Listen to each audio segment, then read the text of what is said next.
کہ کوئی بھی بندہ مومن اگر صدقہ فطر کو نکالے گا نہیں تو اللہ تبارک و تعالیٰ کے یہاں اس کی پکڑ ہوگی، اس کی گرفت ہوگی، اللہ تبارک و تعالیٰ اس سے سوال کرے گا۔ لہٰذا عیدگاہ جانے سے پہلے، عید الفطر کی نماز کو ادا کر دینے سے پہلے ہر مسلمان کے لیے اس صدقے کو ادا کرنا ضروری ہے، گرچہ وہ مسلمان نابالغ ہی کیوں نہ ہو، شریعت کے احکامات اس پر نافذ نہ ہوئے ہوں، لیکن ایسے نابالغ مسلمان کے لیے بھی صدقہ فطر کا ادا کرنا ضروری ہے، حتیٰ کہ عید کی نماز کے لیے نکلنے سے پہلے یا عید کی نماز ادا کرنے سے پہلے ہمارے اپنے گھر میں اگر کسی بچے کی ولادت ہوتی ہے تو اس پیدا شدہ بچے کا صدقہ فطر ادا کرنا بھی ضروری ہے۔ اللہ کے نبی جناب محمد اکرم صلی اللہ علیہ وسلم نے فرمایا،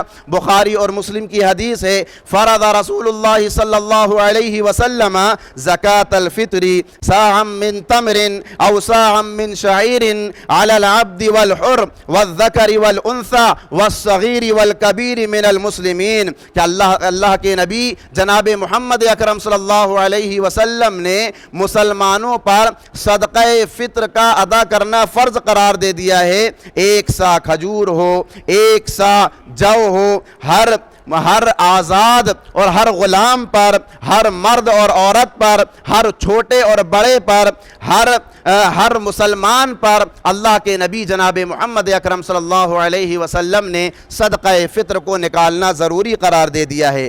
آخر ہم اور آپ صدقہ فطر کیوں نکالتے ہیں؟ کیا وجہ ہے کہ اللہ کے نبی جناب محمد اکرم صلی اللہ علیہ وسلم نے صدقہ فطر کا نکالنا ضروری قرار دیا ہے؟ ابن عباس رضی اللہ عنہما بیان کرتے ہیں، ابو داؤد کی حدیث ہے کہ فرض رسول اللہ صلی اللہ علیہ وسلم زکاة الفطر طہرۃ للصائم من اللغو والرفث وطعمۃ للمساکین، کہ اللہ کے نبی جناب محمد اکرم صلی اللہ علیہ وسلم نے صدقہ فطر جو تمام کے تمام مسلمانوں پر فرض کیا ہے، اس کی دو وجہ ہیں۔ ہم اور آپ رمضان المبارک کے مہینے میں جو روزوں کا اہتمام کرتے ہیں، روزے کی حالت میں ہم سے جو کمیاں ہو جاتی ہیں، ہم سے جو کوتاہیاں ہو جاتی ہیں، بولنے میں، ایک دوسروں سے گفتگو کرنے میں ہم سے جو غفلت ہو جاتی ہے، ہمارے روزوں میں جو کمیاں آ جاتی ہیں، اللہ کے نبی جناب محمد اکرم صلی اللہ علیہ وسلم نے فرمایا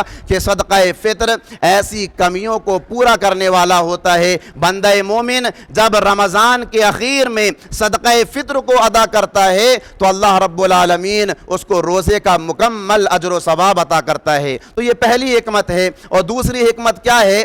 دیکھیے، یہ عید، یہ خوشی کا دن ہے، مسلمانوں کے لیے خوشی منانے والا لمحہ ہے، دن ہے، لہٰذا اللہ کے نبی جناب محمد اکرم صلی اللہ علیہ وسلم نے فرمایا کہ مسلمانوں میں جو غریب ہیں، مسلمانوں میں جو محتاج ہیں، مسلمانوں میں جو فقیر ہیں، مسلمانوں میں جو مسکین ہیں، کہیں ایسا نہ ہو کہ بھوک کی وجہ سے ان کے گھروں میں خوشیاں نہ پہنچ پائیں، لہٰذا ہر مسلمان کے لیے ضروری ہے کہ وہ غربا، مسکین، یتیم، غریب، محتاج لوگوں تک جو ہے یہ صدقہ فطر پہنچائے، تاکہ عید کے دن ان کے گھر میں کھانے اور پکانے کا انتظام ہو سکے اور وہ عید کی خوشیوں میں شامل ہو سکیں۔ تو یہ حکمت اللہ کے نبی جناب محمد اکرم صلی اللہ علیہ وسلم نے بتائی ہے۔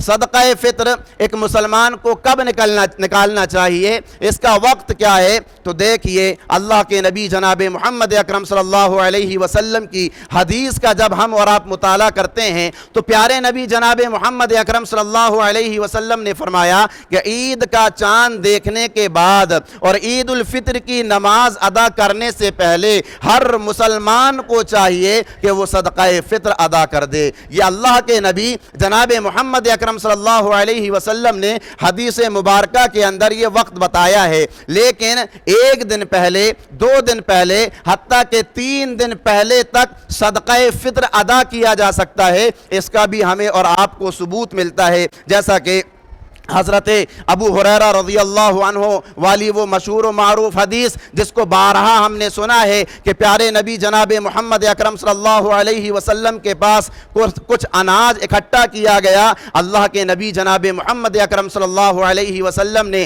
حضرت ابو ہریرہ رضی اللہ عنہ کو اس اناج کی حفاظت کے لیے متعین کیا۔ پھر رات کے وقت میں ایک چور جو حقیقت میں شیطان ہوتا ہے وہ غلہ چرانے کے لیے آتا ہے، چوری کرنے لگتا ہے۔ حضرت ابو ہریرہ رضی اللہ عنہ اس کو پکڑ لیتے ہیں، وہ گڑ گڑانے لگتا ہے، کہتا ہے میں غریب ہوں، محتاج ہوں، ضرورت مند ہوں، میں اپنے گھر میں کھانے کے بندوبست کے لیے تھوڑا سا اناج لے کر جا رہا تھا، آپ مجھے چھوڑ دیجئے۔ حضرت ابو ہریرہ رضی اللہ عنہ کو اس کے اوپر ترس آ جاتا ہے، چھوڑ دیتے ہیں۔ دوسرے دن وہی چور پھر چوری کرنے کے لیے آتا ہے، حضرت ابو ہریرہ کے ساتھ پھر اسی طرح کی گفتگو ہوتی ہے، حضرت ابو ہریرہ اس پر رحم کھاتے ہوئے، ترس کھاتے ہوئے چھوڑ دیتے ہیں۔ تیسرے دن وہی چور پھر غلہ چرانے کے لیے آتا ہے، حضرت ابو ہریرہ رضی اللہ عنہ اس کو پکڑ لیتے ہیں، باندھ لیتے ہیں اور کہتے ہیں کہ اب میں تجھے چھوڑوں گا نہیں، پیارے نبی جناب محمد اکرم صلی اللہ علیہ وسلم کے پاس تجھے لے کر جاؤں گا۔ تو وہ غریب وہ چور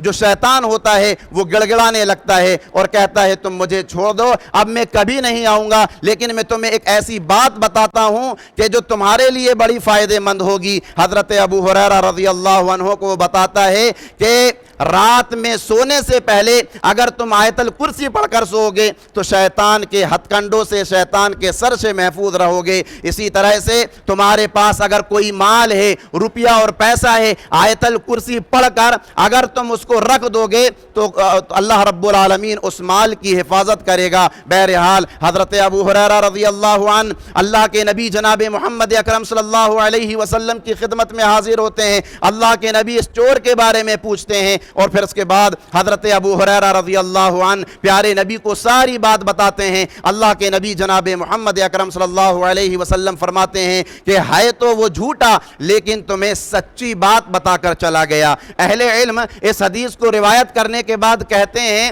کہ یہ مال، یہ غلہ جو حضرت ابو ہریرہ رضی اللہ عنہ جس کی حفاظت کر رہے تھے، جس کی نگرانی کر رہے تھے، حقیقت میں یہ صدقہ فطر کا مال تھا اور 3 روز پہلے ہی اللہ کے نبی جناب محمد اکرم صلی اللہ علیہ وسلم کے پاس جمع کر دیا گیا تاکہ اسے جو ہے غریبوں میں، ضرورت مندوں میں، مسکینوں میں جو ہے اس کو تقسیم کر دیا جائے۔ اسی طرح سے بخاری کی ایک اور حدیث ہے جس میں حضرت نافع فرماتے ہیں کہ حضرت عبداللہ ابن عمر رضی اللہ عنہ اپنی طرف سے، اپنے گھر والوں کی طرف سے، حتیٰ کہ میری طرف سے اور میرے گھر والوں کی طرف سے صدقہ فطر 1 دن پہلے یا 2 دن پہلے ادا کر دیا کرتے تھے۔ تو میرے اسلامی بھائیوں، پتہ یہ چلا کہ صدقہ فطر چاند دیکھنے کے 1 دن، 2 دن یا 3 دن پہلے بھی ادا کیا جا سکتا ہے، لیکن عید الفطر کی نماز سے پہلے اس کو ادا کر دینا چاہیے۔ اسی طرح سے صدقہ فطر میں کیا دینا چاہیے؟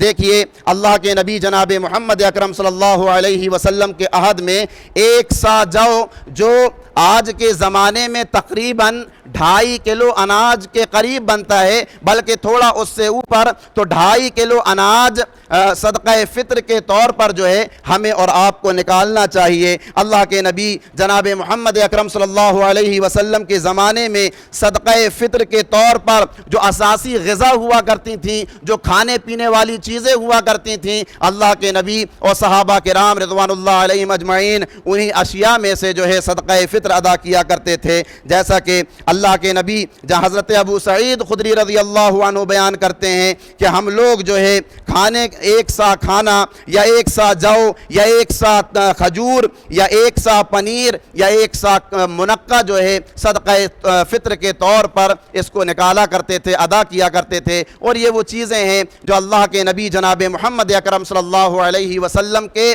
زمانے میں کھانے کے طور پر استعمال ہوتی تھیں۔ اہل علم کہتے ہیں کہ کسی بھی معاشرے کی جو اساسی غذا ہوتی ہے اس کو بھی جو ہے صدقہ فطر کے طور پر نکالا جا سکتا ہے۔ ہمارے اپنے معاشرے میں جس کو ہم لوگ کھاتے اور پیتے ہیں، جیسے گیہوں ہے، چاول ہے، یا پھر جو ہے بعض اہل علم آٹے کو بھی شمار کرتے ہیں، تو یہ چیزیں جو ہیں صدقہ فطر کے طور پر جو ہے نکالی جا سکتی ہیں۔ اسی طرح سے غلہ نکالنا چاہیے یا پھر غلے کے عوض قیمت دینا چاہیے، تو دیکھیے غلہ نکالنا یہ افضل ہے، بہتر ہے۔ پیارے نبی جناب محمد اکرم صلی اللہ علیہ وسلم نے غلہ ہی نکالا ہے، لیکن قیمت کے بارے میں اہل علم کے درمیان شدید اختلاف پایا جاتا ہے۔ قیمت بھی نکالی جا سکتی ہے، اللہ رب العالمین قبول کرے گا، لیکن جو ہے غلہ نکالنا، اناج نکالنا یہ افضل ہے، بہتر ہے، منصوص ہونے کی وجہ سے، دلائل ہونے کی وجہ سے، تو اس کا ہمیں اور آپ کو جو ہے خیال رکھنا چاہیے۔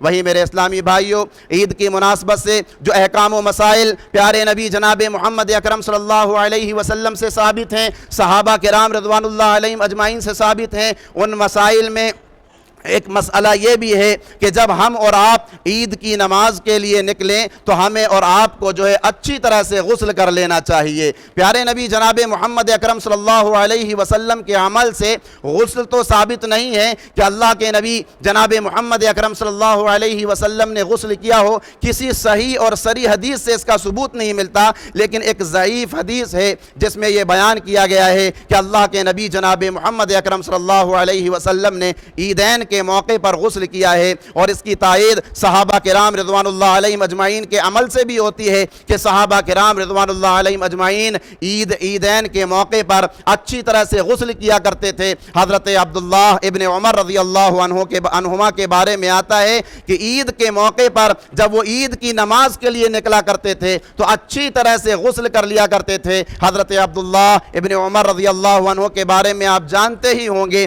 کہ یہ وہ صحابی رسول ہیں جو پیارے نبی جناب محمد اکرم صلی اللہ علیہ وسلم کی ایک ایک سنت پر عمل کرنے کی کوشش کیا کرتے تھے۔ ہو سکتا ہے انہوں نے پیارے نبی جناب محمد اکرم صلی اللہ علیہ وسلم کو عیدین کے موقع پر غسل کرتے ہوئے دیکھا ہو، اس لیے انہوں نے اس کا جو ہے خاص طور سے اپنی زندگی میں اہتمام کیا۔ اسی طرح سے میرے اسلامی بھائیوں، حسب استطاعت اللہ نے اگر ہمیں مال اور دولت سے نوازا ہے، روپیوں اور پیسے سے نوازا ہے، نئے کپڑے پہن کر ہمیں اور آپ کو جو ہے عید کی نماز کے لیے آنا چاہیے۔ اگر ہمارے پاس حیثیت نہیں ہے، ہمارے پاس روپیہ اور پیسہ نہیں ہے، تو ہمارے اپنے پرانے جو کپڑے ہیں ان پرانے کپڑوں میں جو سب سے بہترین لباس ہے اس لباس کو پہن کر ہمیں عید کی نماز پڑھنے کے لیے آنا چاہیے، اچھی طرح سے اس میں خوشبو لگا لینا چاہیے۔ اسی طرح سے عید کی نماز میں آنے سے پہلے ہمیں اس بات کا بھی خیال رکھنا چاہیے کہ عید کی نماز ادا کرنے سے پہلے پیارے نبی جناب محمد اکرم صلی اللہ علیہ وسلم طاق عدد کھجور کھا لیا کرتے تھے۔ حضرت انس بن مالک رضی اللہ عنہ بیان کرتے ہیں کہ اللہ کے نبی جناب محمد اکرم صلی اللہ علیہ وسلم عید کے دن کھجور کھا کر کے نکلا کرتے تھے، وَيَأْكُلُهُنَّ وِتْرًا، اور طاق عدد کھجور کھا کر کے نکلا کرتے تھے، 1 کھجور، 3 کھجور، 5 کھجور، اس طرح سے اللہ کے نبی جناب محمد اکرم صلی اللہ علیہ وسلم جو ہے کھجوریں کھا کر کے جو ہے عید کی نماز کے لیے جایا کرتے تھے۔ اسی طرح سے عید کی نماز میں جانے سے پہلے اس بات کو بھی یاد رکھیں کہ عیدگاہ کی طرف جاتے ہوئے عیدگاہ کی طرف ہمیں پیدل جانے کی کوشش کرنی چاہیے۔ ہمارا اپنا گھر اگر قریب ہے تو پیارے نبی جناب محمد اکرم صلی اللہ علیہ وسلم کی اس سنت پر ہمیں اور آپ کو عمل کرنا چاہیے، اور اگر ہمارا اور آپ کا گھر اگر دور ہے تو سواریوں پر سوار ہو کر جو ہے ہم عیدگاہ کی طرف عید کی نماز پڑھنے کے لیے آ سکتے ہیں۔ اسی طرح سے اللہ کے نبی جناب محمد اکرم صلی اللہ علیہ وسلم اس بات کا بھی خاص طور سے خیال رکھا کرتے تھے کہ ایک راستے سے اللہ کے نبی جناب محمد اکرم صلی اللہ علیہ وسلم جایا کرتے تھے اور دوسرے راستے سے آپ صلی اللہ علیہ وسلم جو ہے واپس آیا کرتے تھے۔ اسی طرح سے میرے اسلامی بھائیوں، تکبیرات عیدین کا بھی ہمیں اور آپ کو خیال رکھنا چاہیے۔ جیسے ہی عید الفطر کا چاند ہمیں نظر آ جائے، کثرت کے ساتھ ہمیں اور آپ کو تکبیرات عیدین پڑھتے رہنا چاہیے۔ کب تک؟ جب تک کہ جو ہے عید الفطر کی نماز کھڑی نہ ہو جائے۔ حضرت اللہ کے نبی جناب محمد اکرم صلی اللہ علیہ وسلم خاص طور سے اس کا اہتمام کیا کرتے تھے۔ تکبیرات عیدین کیا ہیں؟ اللہ اکبر لا الہ الا اللہ واللہ اکبر وللہ الحمد۔ تو اس کا ہمیں اور آپ کو جو ہے خاص طور سے اہتمام کرنا چاہیے۔ حضرت عبداللہ ابن عمر رضی اللہ عنہما جب گھر سے نکلا کرتے تھے بلند آواز سے جو ہے تکبیرات عیدین کہتے ہوئے جاتے تھے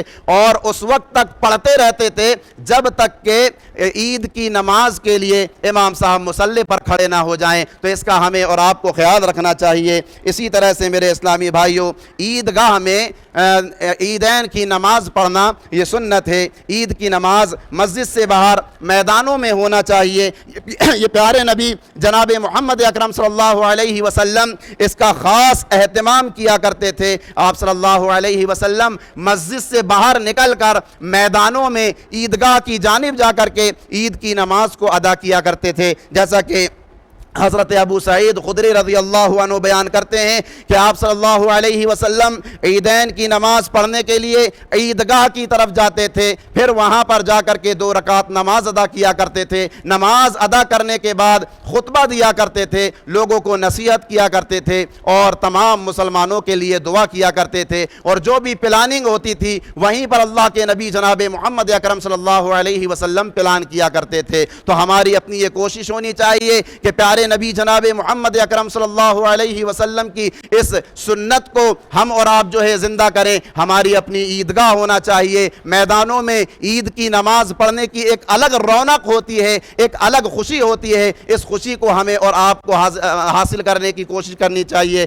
ہاں، اگر کوئی مجبوری ہے، جگہ نہیں ہے، بارش ہو رہی ہے یا کوئی اور مجبوری آ گئی تو مسجد کے اندر بھی جو ہے نماز ادا کی جا سکتی ہے، جیسا کہ ایک مرتبہ اللہ کے نبی جناب محمد اکرم صلی اللہ علیہ وسلم نے بارش کے وقت جو ہے عید کی نماز مسجد کے اندر ادا کی تھی۔ تو مسجد سے میدان میں ادا کرنا جو ہے بہت زیادہ بہتر ہے۔ مسجد نبوی میں نماز پڑھنے کا اجر و ثواب کتنا ہے؟ 50,000 نمازوں کے برابر اس کا اجر و ثواب ہے۔ لیکن اس کے باوجود اللہ کے نبی جناب محمد اکرم صلی اللہ علیہ وسلم عیدین کی نماز جو ہے کھلے میدانوں میں جا کر عیدگاہ میں جا کر کے ادا کیا کرتے تھے۔ تو اس کا ہمیں اور آپ کو جو ہے خاص طور سے خیال رکھنا چاہیے، لیکن مجبوری کی وجہ سے مسجد میں بھی جو ہے عید کی نماز ادا کی جا سکتی ہے۔ اسی طرح سے میرے اسلامی بھائیوں، عید کی خوشی میں شریعت نے خاص طور سے خواتین کو شریک کیا ہے۔ ویسے تو شریعت نے خواتین کو سال بھر مسجد میں آنے کی اجازت دی ہے، مسجد کے دروازے ان کے لیے کھولے رکھے ہیں،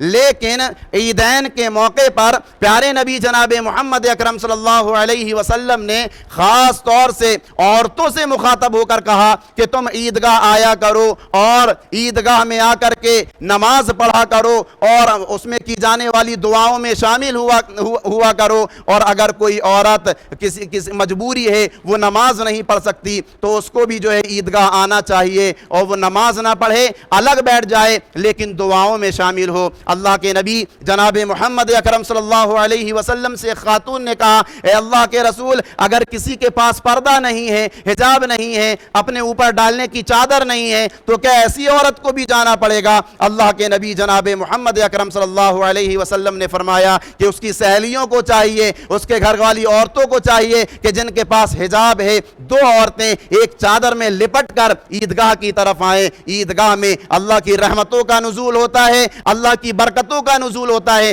دعائیں قبول ہوتی ہیں۔ ایسی عورتیں جو ہیں آ کر کے ایک طرف، ایسی عورتیں جو ہے عیدگاہ میں آ کر کے جو ہے نماز عید کو ادا کریں۔ اللہ کے نبی حضرت ام عطیہ رضی اللہ عنہ بیان کرتی ہیں کہ اللہ کے نبی جناب محمد اکرم صلی اللہ علیہ وسلم نے مجھے حکم دیا کہ تم اپنے گھر والی عورتوں کو بھی لے کر عیدگاہ کی طرف چلو، اور وہ عورتیں جو کسی شرعی عذر کی وجہ سے نماز ادا نہیں کر سکتی ان کو بھی لے کر عیدگاہ کی طرف چلو، تاکہ وہ جو ہے دعاؤں میں شامل ہو جائیں۔ اللہ کی رحمتیں جو نازل ہو رہی ہیں، اللہ کی برکتیں جو نازل ہو رہی ہیں ان برکتوں کو, ان رحمتوں کو وہ بھی حاصل کر سکیں. میرے اسلامی ماں اور بہنوں, آپ کو یہ بات بھی یاد رکھنا چاہیے کہ عیدگاہ میں آپ کی حاضری ہو یا مسجد میں آپ کی حاضری ہو, یہ حاضری سادگی کے ساتھ ہونا چاہیے. بن سور کر آنا, پھول لگا کر آنا, بے پردہ ہو کر آنا, خوشبو لگا کر آنا, یہ کسی بھی مسلمان خاتون کے لیے زیب نہیں ہے, درست نہیں ہے. اللہ کے نبی جناب محمد اکرم صلی اللہ علیہ وسلم نے ہر ایسی عورت کے تعلق سے فرمایا کہ جو خوشبو لگا کر باہر نکل جاتی ہے, ایسی عورت کے تعلق سے اللہ کے نبی نے فرمایا وہ زانیہ ہے, وہ زانیہ ہے, وہ زانیہ ہے. اسی طرح سے حضرت ابو ہریرہ رضی اللہ عنہ بیان کرتے ہیں, حضرت ابو ہریرہ نے ایک خاتون کو دیکھا کہ وہ اس کے جسم سے خوشبو آ رہی ہے. حضرت ابو ہریرہ نے اس سے پوچھا کہ اے خاتون, اے بہن, تم کہاں جا رہی ہو؟ کیا تم نماز ادا کرنے کے لیے جا رہی ہو؟ اس خاتون نے کہا ہاں میں نماز پڑھنے کے لیے جا رہی ہوں. حضرت ابو ہریرہ نے کہا جاؤ, جا کر پہلے اچھی طرح سے غسل کرو, اس لیے کہ تمہارے جسم سے خوشبو آ رہی ہے. اور میں نے پیارے نبی جناب محمد اکرم صلی اللہ علیہ وسلم کو یہ فرماتے ہوئے سنا ہے کہ ہر وہ عورت جس کے جسم سے خوشبو آتی ہے اور وہ اگر نماز پڑھ رہی ہے, اللہ رب العالمین اس کی نماز کو قبول نہیں کرتا. اللہ رب العالمین کے نزدیک اس کی نماز کی کوئی حیثیت نہیں ہے, کوئی ویلو نہیں ہے, جب تک کہ وہ غسل کر کے اپنی خوشبو کو اپنے جسم سے الگ نہ کر لے. تو میرے اسلامی ماؤں اور بہنوں, ہمیں اور آپ کو اس کا خیال رکھنا چاہیے. اگر پردے کے اندر ہم زیب و زینت اختیار کر کے آتے ہیں تو جائز ہے, درست ہے, لیکن پردے کے باہر جو زیب و زینت نظر آ رہی ہے اس سے ہمیں اور آپ کو جو ہے بچنا چاہیے. تو خوشبو یہ پردے کے اندر لگانے کے باوجود اس کی خوشبو جو ہے دور دور تک آ جاتی ہے, تو اس کا ہماری ماؤں اور بہنوں کو جو ہے خاص طور سے خیال رکھنا چاہیے. اسی طرح سے میرے اسلامی بھائیوں, عیدین کے موقع پر صحابہ کرام رضوان اللہ علیہم اجمعین اور اسلاف کرام کا یہ معمول تھا کہ جب عید الفطر کی وہ نماز پڑھ لیتے تو ایک دوسروں سے ملاقات کرتے وقت ایک دوسروں کو دعا دیا کرتے تھے. رمضان کے جو روزے رکھے, رمضان کی جو عبادتیں کی, اللہ کو راضی کرنے والے جو اعمال انجام دیے, اس کی قبولیت کے لیے ایک دوسروں سے کو جو ہے دعائیں دیا کرتے تھے. تقبل اللہ منا ومنکم, تو یہ دعا ہمیں یاد کر لینا چاہیے. جب بھی ایک دوسروں سے ہم ملاقات کریں تو اس دعائیہ جملے سے ایک دوسرے کو دعا دیں, مبارکبادی دیں. تقبل اللہ منا ومنکم, اللہ ہمارے اور آپ کے اعمال کو قبول فرمائے. تو یہ صحابہ کرام رضوان اللہ علیہم اجمعین اور اسلاف کرام کا معمول تھا, مستحب ہے. ایسا اگر ہم کریں گے تو اللہ رب العالمین کی خوشنودی ہمیں حاصل ہوگی. اسی طرح سے میرے اسلامی بھائیوں, عید ایک مذہبی خوشی کا نام ہے. اللہ نے اس خوشی کو عبادت قرار دیا ہے اور اس خوشی کے اظہار کی تعلیم بھی دی ہے. لہٰذا مسلمانوں کو چاہیے کہ اس خوشی کا اظہار اپنے عمل سے بھی کریں. جہاں ہم اپنے کپڑوں سے خوشی کا اظہار کر رہے ہیں, کھا پی کر اپنی خوشی کا اظہار کر رہے ہیں, وہیں ہمیں اپنے عمل سے بھی اس خوشی کا اظہار کرنا چاہیے. پیارے نبی جناب محمد اکرم صلی اللہ علیہ وسلم کے زمانہ مبارک میں عید کے موقع پر صحابہ کرام رضوان اللہ علیہم اجمعین بہادری کے کرتب دکھایا کرتے تھے, تلوار زنی کیا کرتے تھے, کشتی لڑا کرتے تھے, اور اس طرح سے جو ہے عید کی خوشی کا عملی طور پر وہ ثبوت دیا کرتے تھے. ام المومنین حضرت عائشہ صدیقہ رضی اللہ عنہا کہتی ہیں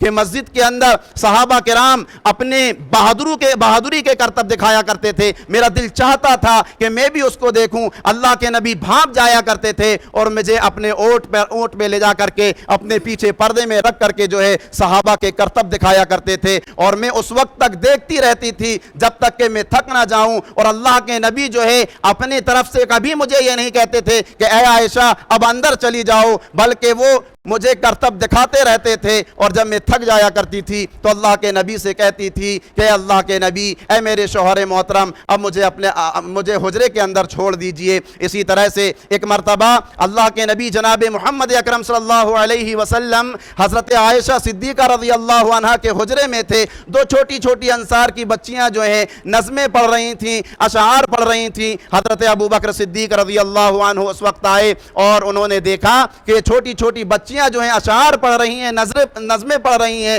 تو انہوں نے ڈانٹا اور کہا اللہ کے نبی یہاں موجود ہیں اور تم اشعار پڑھ رہی ہو, نظمیں پڑھ رہی ہو. اللہ کے نبی جناب محمد اکرم صلی اللہ علیہ وسلم نے فرمایا دعہما یا ابا بکر فانہا ایام عید, اے ابو بکر ان کو چھوڑ دو, آج خوشی کا دن ہے, آج خوشی کا دن ہے, ان کو خوشی منانے دو. تو میرے اسلامی بھائیوں, یہ صحابہ کرام رضوان اللہ علیہ مجمعین کی عید ہوا کرتی تھی, اللہ کے نبی جناب محمد اکرم صلی اللہ علیہ وسلم کی عید ہوا کرتی تھی. لوگ خوشیاں منایا کرتے تھے, عملی طور پر جشن منایا کرتے تھے, بہادری کے کرتب دکھایا کرتے تھے. ہم اپنی عید کا جائزہ لیں, چاہے وہ عید الفطر ہو, چاہے وہ عید الاضحیٰ ہو. عید کی نماز کے 1 گھنٹے بعد ہمارے گھروں میں عجیب سناٹا چھا جاتا ہے, ایسا لگتا ہے کسی کا انتقال ہو گیا. یا پھر نوجوان حضرات جو ہے عید کے موقع پر فلمیں دیکھنے کے لیے نکل جاتے ہیں. ہمارے یہاں ایک سسٹم ہونا چاہیے, ایک نظم ہونا چاہیے بہادری کے کرتب دکھانے کے لیے. نوجوان لڑکوں کو, چھوٹے چھوٹے بچوں کو, بوڑھے حضرات کو, ان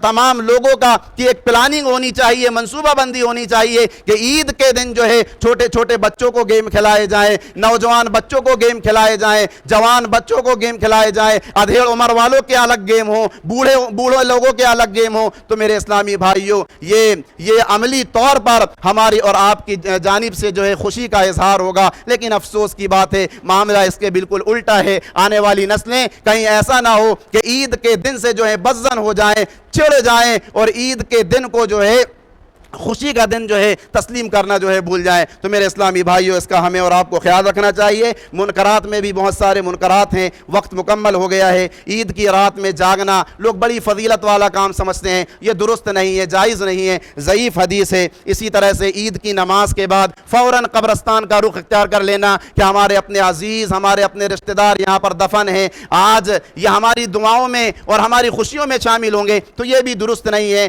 اللہ کے نبی نے قبرستان میں جانے کی اجازت دی ہے, آپ جائیے, قبرستان کی زیارت کیجئے, دعائیں کیجئے, لیکن وقت خاص کر کے, دن خاص کر کے, اور پھر قبرستان کا رخ کرنا یہ جائز اور درست نہیں ہے. اسی طرح سے ماتم والی عید, گھر میں اگر کسی کا انتقال ہو گیا تو ہم اس سال جو ہے عید نہیں منائیں گے. ہاں, گھر میں پورا جو ہے ایک ماحول ہوتا ہے, ماتم والا ماحول. اسی طرح سے آج کل سوشل میڈیا پر جو ہے ایک ویڈیو وائرل ہو رہا ہے, فلسطین میں چھوٹے چھوٹے ننھے منھے بچے زخمی ہیں, رو رہے ہیں, کھانے پینے کے لیے تڑپ رہے ہیں, اس میں ویڈیو وائرل ہو رہا ہے اور یہ کہا جا رہا ہے کہ اس سال ہمیں اور آپ کو جو ہے عید نہیں منانا ہے. عید کیسے منائیں گے کہ فلسطین میں چھوٹے چھوٹے ننھے منھے بچے جو ہے یہ رو رہے ہیں, بلک رہے ہیں, کسی کا باپ چھن گیا, کسی کی ماں چھن گئی, کسی کا بھائی چھن گیا, ہم کیسے عید منا لیں؟ میرے اسلامی بھائیوں, شریعت سے اس کو کوئی مطلب نہیں ہے. کسی کے پیدا ہونے پر, کسی کے انتقال کر جانے پر, یا کسی کے زخمی ہو جانے پر شریعت کو ایسی کوئی دلچسپی نہیں ہے کہ کوئی پیدا ہو رہا ہے تو جشن منایا جائے, کسی کا انتقال ہو گیا تو ماتم منایا جائے, یا کسی کو زخم پہنچایا گیا تو عید نہ منائی جائے. کتنی جنگیں ہیں جو اللہ کے نبی جناب محمد اکرم صلی اللہ علیہ وسلم نے رمضان کے مہینے میں لڑی, اور جنگوں میں ظاہر سی بات ہے دونوں طرف سے انسانوں کا نقصان ہوتا ہے. صحابہ شہید ہوئے ہوں گے اور صحابہ شہید ہوئے, لیکن اس کے باوجود اللہ کے نبی جناب محمد اکرم صلی اللہ علیہ وسلم نے کوئی عید ایسی نہیں منائی کہ جس میں اللہ کے نبی نے ماتم کیا ہو, غم کیا ہو. تو اس طرح کی باتوں کا ہمیں اور آپ کو خیال رکھنا چاہیے. اللہ تعالیٰ سے دعا ہے الہ العالمین ہم تمام کے تمام مسلمانوں کو قرآن اور حدیث کے مطابق زندگی گزارنے والا بنا. الہ العالمین ہم گناہ گار ہیں, ہم خطا کار ہیں, ہم نے اپنی زندگی میں جان بوجھ کر گناہ کیے, انجانے میں گناہ کیے. پروردگارہ تیری ذات گناہوں کو معاف کرنے والی ہے, ہمارے تمام کے تمام گناہوں کو تو معاف کر دے. الہ العالمین ہم نے جو بھی ٹوٹی پھوٹی عبادتیں کی ہیں تو اس کو شرف قبولیت عطا فرما. الہ العالمین ہمارے وہ بھائی, ہماری وہ بہنیں جو بیمار ہیں, جو حادثات کا شکار ہو چکے ہیں, جن کو بڑی بڑی بیماریوں نے اپنے شکنجے میں لے لیا ہے, ہماری اپنی جماعت کے ایک بھائی ہیں جناب محمد سلیم صاحب, ان کے بڑے بھائی عبدالرؤوف صاحب جو آگرہ کے رہنے والے ہیں, وہ بھی سخت بیمار ہیں اور ہاسپٹل میں ایڈمٹ ہیں. الہ العالمین تو ان کو بھی شفائے کاملہ عاجلہ عطا فرما. الہ العالمین ہم تمام کے تمام مسلمانوں کو بروز قیامت جہنم کی دہکتی ہوئی آگ سے بچا کر اپنی جنت میں داخل فرما. آمین ثم آمین. وآخر دعوانا ان الحمد للہ رب العالمین.